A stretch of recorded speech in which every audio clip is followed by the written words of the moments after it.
Imagine celebrating a birthday on a boat when the ocean itself tries to kill you. A serpent the size of a building destroys your vessel and everyone swims to a nearby island for safety. But this island is cursed with mutated creatures that were experiments gone wrong, giant snakes, flying fish with razor teeth, monster frogs that crush bones with their tongues. You're trapped here with your friends, and every day more people get eaten until you're the last ones left fighting to escape. A group of friends travel on a boat celebrating as Ethan throws a birthday party for his young daughter Emma on the water. He gives her a walkie-talkie so they can stay connected during the trip. Everyone on board is enjoying themselves when they spot dolphins jumping through the waves. Passengers rush to the railings, excitedly taking photos. But what these people don't realize is those dolphins aren't playing. They're desperately fleeing from something massive hunting beneath the surface. Within seconds, a gigantic serpent erupts from the water and smashes into the boat with devastating force. The vessel capsizes, immediately throwing everyone into the ocean. Ethan wakes up floating in the water, surrounded by screaming people. His first thought is finding Emma, but she's nowhere in sight. He frantically searches, calling her name while other survivors cling to debris. Suddenly, Ethan hears static from his waterproof walkie-talkie, followed by Emma's terrified voice. She's alive and tells him she can see other survivors gathering on the far side. Ethan swims toward that direction and spots a larger group. He waves, signaling them to come closer so both groups can combine. While swimming, Ethan finally spots Emma in the distant group. He starts swimming faster, but another survivor named Marcus grabs his arm, stopping him. Marcus points at the water where something enormous is moving just below, creating a massive shadow. The shadow breaks the surface, revealing a serpent so large its body seems endless. The creature is easily 50 feet long with scales like armor plates and glowing yellow eyes. Survivors start screaming and swimming in all directions, but the serpent is impossibly fast. It opens its jaws wide enough to swallow 3 people at once and begins feeding. Ethan watches in absolute horror as the monster consumes person after person in single bites. Some victims it whips into the air with its powerful tail before they crash back into the water. Ethan desperately tries swimming toward Emma, but Marcus tackles him because swimming there means certain death. But here's what destroys Ethan completely. The serpent's jaws close around Emma and she disappears down its throat. After devouring over a dozen people, the massive snake submerges and swims toward a nearby jungle island, disappearing into dense foliage. The remaining survivors float in shocked silence, surrounded by blood. Ethan is completely broken, sobbing uncontrollably as Marcus tries comforting him. Suddenly, the walkie-talkie crackles with static. Ethan hears faint voices, including what sounds like Emma calling for help. His eyes go wide as he realizes the people swallowed are still alive inside. This gives Ethan hope, and he announces he's going to that island to find the snake's nest. Marcus, whose wife was also swallowed, agrees to help. Several other survivors whose loved ones were eaten volunteer to join this desperate rescue mission. A man named David warns them this is suicide because that island is clearly the snake's territory, but Ethan doesn't care anymore. The group of 8 survivors, including Ethan, Marcus, a couple named Sarah and Tom, a businessman named Richard, and 2 others swim toward the island. As they reach shore, the survivors who stayed behind yell that they're all insane. But before those beach survivors can celebrate, strange red tentacles shoot out from the jungle, grabbing several people and dragging them screaming into darkness. The rescue group pushes forward into the dense jungle, following a trail of disturbed foliage where the giant serpent clearly passed through. Marcus finds unusual tracks in the mud that are too large to belong to any normal animal. The group travels for hours through increasingly dangerous terrain. Meanwhile, deep inside a cave system,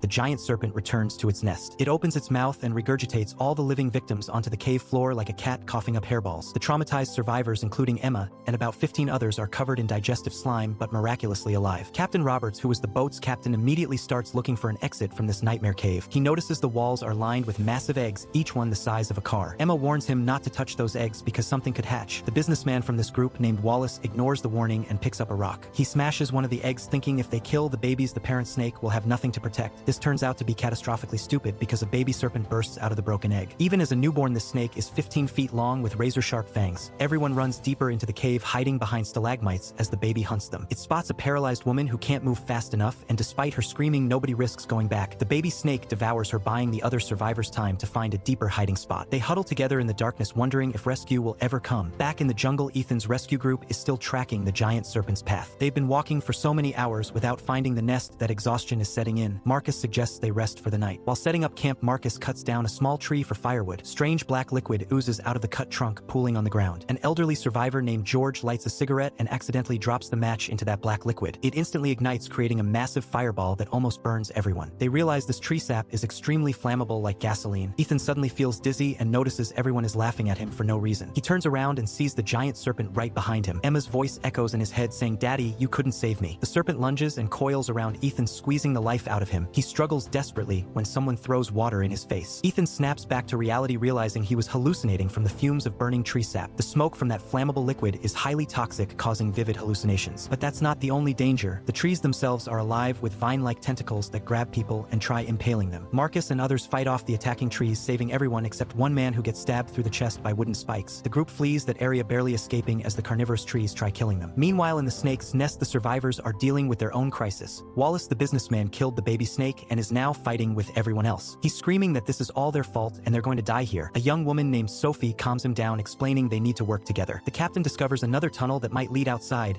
but it's blocked by more giant eggs. He carefully tries moving them when suddenly all the remaining eggs start hatching. Baby snakes pour out of every egg, filling the cave with dozens of newborn serpents. Everyone except Emma runs toward the tunnel exit. Emma stays behind because she's not afraid. One of the baby snakes approaches her curiously, and instead of attacking, it rubs against her like a puppy. The baby snake imprints on Emma, thinking she's its mother since she was the first thing it saw. This gives Emma a crazy idea. She starts acting like the mother snake, making clicking sounds, and the babies respond to her. They follow Emma away from the other survivors, giving them time to escape through the tunnel. Back with Ethan's group, they've reached a river to collect water when something attacks from below. A fish with wings and razor teeth launches out of the water, trying to bite Marcus. These flying fish are mutated predators that can glide through the air, hunting prey on land. Hundreds of them swarm out of the river, forcing the group to run. They fight back with whatever weapons they have, but there are too many fish. Marcus gets bitten on the arm while protecting the others and tells everyone to keep running. The group finds an area without fog where the flying fish won't go, and they catch their breath. Marcus joins them, bleeding but alive. They notice massive footprints in the mud that are too large to belong to the serpent. Looking up, they see a strange creature in the trees. Before anyone can react, a red tongue shoots out from nowhere and grabs that creature, swallowing it whole. Seconds later, a monster frog the size of a bus lands in front of them. This is the same creature that was killing people on the beach. Its tongue is powerful enough to crush bones. The old man George gets caught by the tongue, but clings to a tree, refusing to let go. Everyone pulls on George, trying to save him, but the frog is stronger. One survivor tries cutting the tongue with a knife, but acidic liquid sprays out, burning his face. Marcus runs forward with a spear and stabs the frog in the eye, making it release George. The group runs as fast as possible, but the frog is enraged now. It takes one massive leap and closes the distance they spent an hour running. Just as the frog is about to eat them all, the giant serpent appears and swallows the frog midair. Everyone watches in terror as the serpent that's been hunting them just saved them by eating an even bigger monster. The serpent's attention immediately shifts to the humans, and it begins chasing them through the jungle at incredible speed. Two slower members get caught and eaten before the others reach a section where trees grow too close together. The serpent's massive head gets stuck between tree trunks, giving everyone time to escape, but one survivor named Kyle sacrifices himself by dropping coconuts on the snake's head to distract it. Kyle runs and hides in thick bushes where the serpent can't see him. The monster gives up and turns back toward the last two survivors it saw. An old man runs away, but another survivor named Derek doesn't realize the serpent is behind him. When Derek turns around and sees those massive jaws, he starts begging for his life, but the serpent doesn't understand mercy and swallows him whole. The remaining survivors jump into a river and hold their breath underwater as the serpent searches for them. After several minutes, it gives up and returns to its nest. Inside the cave, survivors feel vibrations through the ground, warning them the serpent is returning. They all play dead, lying completely still. The serpent enters its nest and spits out Derek, adding him to the pile of victims. It immediately notices one of its babies is dead and releases a roar of pure rage. The serpent leaves to hunt whoever killed its offspring, giving the cave survivors a chance to escape. They all run toward the tunnel exit. Wallace, the selfish businessman, reaches the exit first and escapes without helping anyone else. Another survivor gets caught by baby snakes and dies screaming. Ethan's group, who've been searching for the cave, finally spots a strange building in the jungle. It's an old military research facility that's been abandoned for years. Inside, they find a dead soldier skeleton and scientific equipment. Reading through old journals, they discover horrifying truth. This island was used for genetic experiments, and the military was testing bioweapons on local wildlife. Their experiments mutated everything on this island into the massive monsters now hunting them. The group tries using the facility's radio equipment to call for rescue. Suddenly, Wallace bursts through the door. Ethan asks where the other survivors are, and Wallace lies, saying everyone died. Hearing this, Ethan collapses, believing Emma is dead. That night, everyone sleeps in the facility and wakes to the sound of rescue helicopters. They run outside waving their arms, but just as Ethan is about to signal them, his walkie-talkie crackles with Emma's voice. She's still alive and transmitting from the snake's nest. Ethan tells his group they need to go back and save those people. Wallace screams that Ethan is crazy and nobody is alive, but when everyone clearly hears Emma's voice through the walkie-talkie, they believe him. Wallace panics and runs toward the helicopter, trying to escape alone. An elderly survivor named Henry chases after him, while the rest of the group heads toward the cave. In the snake's nest, Emma and Sophie are trapped with dozens of newly hatched baby snakes surrounding them. The babies are getting hungry and starting to see the women as food. Emma hears her father's voice through the walkie-talkie and starts crying with relief. Ethan's group finally locates the cave entrance and rappels down using vines. Ethan spots Emma and throws down a rope for her and Sophie to climb. As they're climbing, the giant serpent returns, seeing intruders in its nest. It lunges at Ethan with mouth open wide, but Marcus appears and stabs the creature in the eye with a spear. The serpent thrashes in pain, knocking Marcus against the cave wall. Ethan pulls Emma and Sophie to safety as the injured serpent becomes more aggressive. Marcus yells at everyone to run